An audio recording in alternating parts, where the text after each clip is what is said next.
Odd even का formula लाया गया है वो पूरी तरह से लागू हो सकता है। हमने देखा कुछ लोगों को जानकारी नहीं है शायद, इसीलिए इवन नंबर की गाड़ियां भी नजर आ रही हैं। धन्यवाद आपका आनंद इस तमाम जानकारी के लिए। इधर बड़ी खबर आपको दे दें, बिहार में फिर 6 नए मरीज सामने आए हैं कोरोना के। दरभंगा में सभी मरीज मिले हैं। राज्य में अब संक्रमितों की संख्या जो है वो बढ़कर 1579 पर पहुंच गई है। आज सुबह से कुल 60 मरीज कोरोना पॉजिटिव सामने आए हैं। 24 घंटे में 156 नए केस सामने आ चुके हैं। तो लगातार बहुत तेजी के साथ कोरोना के मामले सामने आते जा रहे हैं। जैसे जैसे जांच की गति तेज हो रही है वैसे वैसे मामले भी सामने आते जा रहे हैं। समझिए आपके पिछले 24 घंटे में सिर्फ 156 नए मामले सामने आ चुके हैं।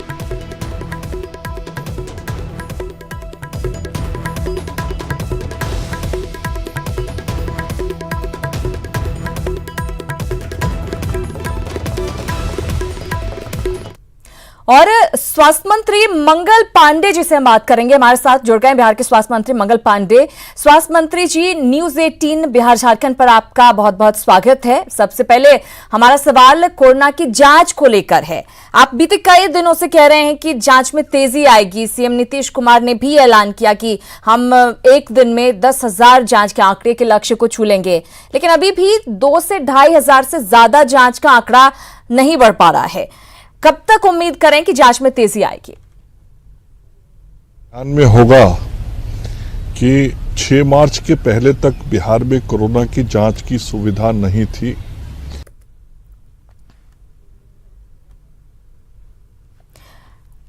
जी, लेकिन इधर अगर बिहार में स्क्रीनिंग की बात करें, स्क्रीनिंग के नाम पर खाना पूर्ति होती भी नजर आ रही है। स्क्रीनिंग के लिए जो प्रक्रिया अपनाई गई है उसके बाद सरकार की जमकर किरकिरी हुई। आपको नहीं लगता कि इसे और बेहतर ढंग से अंजाम दिया जाना चाहिए था?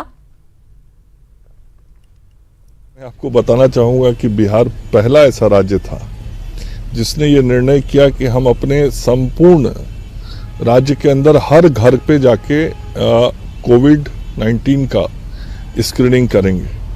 और इस कोरोना के स्क्रीनिंग का मतलब हम लोगों ने बार बार बड़ा साफ किया था कि स्क्रीनिंग का मतलब है कि हर परिवार तक स्वास्थ्य विभाग की टीम पहुंचेगी और पूछताछ करेगी, जानकारी लेगी, और जानकारी के आधार पर यदि किसी के संक्रमण के बारे में परिवार के द्वारा बताया जाएगा तब आगे क्या उसका चिकित्सकीय कार्य और जांच होगा। और बहुत बेहतर तरीके से हम सब लोगों ने शुरुआती दिनों में पहले ज्यादा प्रभावित जिलों में 7 जिलों में किया और फिर बाद में मुख्यमंत्री जी के ही निर्देश पे संपूर्ण राज्य के अंदर स्क्रीनिंग का काम किया है। और इस स्क्रीनिंग का लाभ हुआ। गांव में जो लोग थोड़े सिम्टोमेटिक थे वो सामने आए, उनकी जांच हुई, उसमें से कई लोग पॉजिटिव पाए गए। यदि वो जांच नहीं होता, स्क्रीनिंग नहीं होती तो जांच नहीं होता और वो सारे लोग सामने नहीं आते। जी मंत्री जी, 5 लाख से ज्यादा प्रवासी मजदूर बिहार आ चुके हैं। आने वाले दिनों में लाखों मजदूर और भी आएंगे। ये अपने साथ संक्रमण भी लेकर आ रहे हैं। हमने देखा कितनी तेजी से आंकड़े बढ़े हैं। आने वाले दिनों में इन चुनौतियों से निपटने की क्या तैयारी है ताकि कोरोना गांव-गांव तक ना पहुंचे? आपने बड़ा वाजिब प्रश्न किया है। हमारे बंधु बांधव बाहर रहते हैं, बिहार से बाहर बड़ी संख्या में, और यह जो एक संकट का समय आया है, इस समय में सब लोग घर वापस आना चाहते हैं और हम भी अपने राज्यवासियों को ससम्मान उनके घर में वापस लाना चाहते हैं। उसके लिए सारी आवश्यक व्यवस्थाएं और सुविधाएं उनको मुहैया कराए जा रहे हैं। भारत की सरकार से, रेल मंत्रालय से भी जो सहयोग लेना है वो राज्य की सरकार लेके उनको उनके घर तक पहुंचाने का काम कर रही है। माननीय मुख्यमंत्री जी का बहुत स्पष्ट निर्देश है कि जो भी हमारे भाई बंधु बाहर हैं, घर आना चाहते हैं, वो घर आएं। हम उनका सम्मान के साथ स्वागत भी करते हैं, उनके स्वास्थ्य की भी चिंता करेंगे, उनके रोजगार की भी चिंता करेंगे। और स्वास्थ्य की चिंता करेंगे तो इसका मतलब है कि हम उनका स्वास्थ्य परीक्षण भी करेंगे, हम उनके स्वस्थ रहने की चिंता भी करेंगे।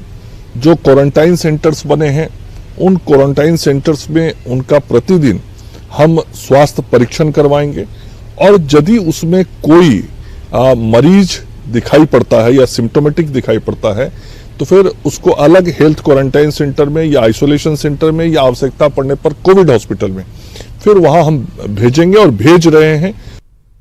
जी बिल्कुल। मंगल पांडे जी, आपने क्वारंटाइन सेंटर्स की बात की। क्वारंटाइन सेंटर पर बद इंतजामी की खबरें लगातार आ रही हैं। मजदूरों से ये भी शिकायतें मिल रही हैं कि ठीक से उनकी जांच नहीं हो रही है। पंचायत लेवल पर बने क्वारंटाइन सेंटर पर आप किस तरह से इंतजाम कर रहे हैं? जो क्वारंटाइन सेंटर्स है वहां पे कुछ आवश्यक उपकरण रखे हुए हैं जो इस कोरोना जांच में आवश्यक होते हैं। उन उपकरणों के माध्यम से हम उनका प्रारंभिक जांच कर रहे हैं। आवश्यकतानुसार यदि कोई अन्य समस्या भी स्वास्थ्य की है तो उनको दवाइयां दी जा रही हैं और जो भी लोग बाहर से आ रहे हैं उनको पर्याप्त स्वास्थ्य सुविधाएं दी जा रही हैं। ऑक्सीमीटर सभी जांच केंद्रों पर हमने भिजवाया हुआ है। इंफ्रारेड थर्मामीटर हमने भिजवाया हुआ है।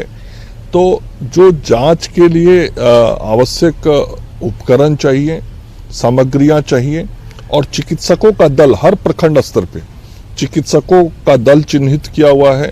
हमारे डॉक्टर्स उसके अंदर हैं, पैरामेडिकल स्टाफ्स हैं, नर्सेज हैं, तो सारी सुविधाएं दे रहे हैं। फिर भी यदि कहीं से कोई शिकायत मिलती है तो हम लोग त्वरित उस केंद्र पर ध्यान देते हैं।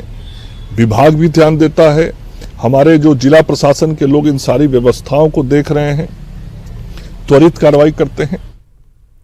बिल्कुल, सरकार और प्रशासन अपनी तरफ से पूरी कोशिश कर रही है, लेकिन भगवान न करे कि बिहार में महाराष्ट्र और गुजरात जैसे हालात हों, क्योंकि बिहार का हेल्थ सिस्टम उन राज्यों के मुकाबले काफी पीछे है। हम बिहार की ऐसी तस्वीर कब बना पाएंगे जब हर 10 किलोमीटर में कम से कम एक पीएचसी हो? अभी आपको मैं बताना चाहूंगा कि हमारे बिहार के अंदर जो स्वास्थ्य क्षेत्र की संरचना बनी हुई है उसमें सभी प्रखंडों पे पीएचसी है और फिर उसके नीचे कुछ पंचायतों को मिला के एपीएससी की रचना की हुई है। ये जो हमारे एपीएससी हैं उसके नीचे भी एचएससी हैं, स्वास्थ्य उपकेंद्र हैं। और अभी जो आदरणीय प्रधानमंत्री जी ने आयुष्मान भारत योजना की घोषणा की है, इस योजना के तहत जो हमारे स्वास्थ्य उपकेंद्र हैं या अतिरिक्त प्राथमिक स्वास्थ्य केंद्र हैं, इनका उन्नयन किया जा रहा है। इस आयुष्मान भारत योजना के तहत वहां स्वास्थ्य सुविधाओं को बढ़ाया जा रहा है। बिल्कुल, बहुत धन्यवाद मंगल पांडे जी हमारे साथ जुड़ने के लिए और इस बातचीत के लिए। तो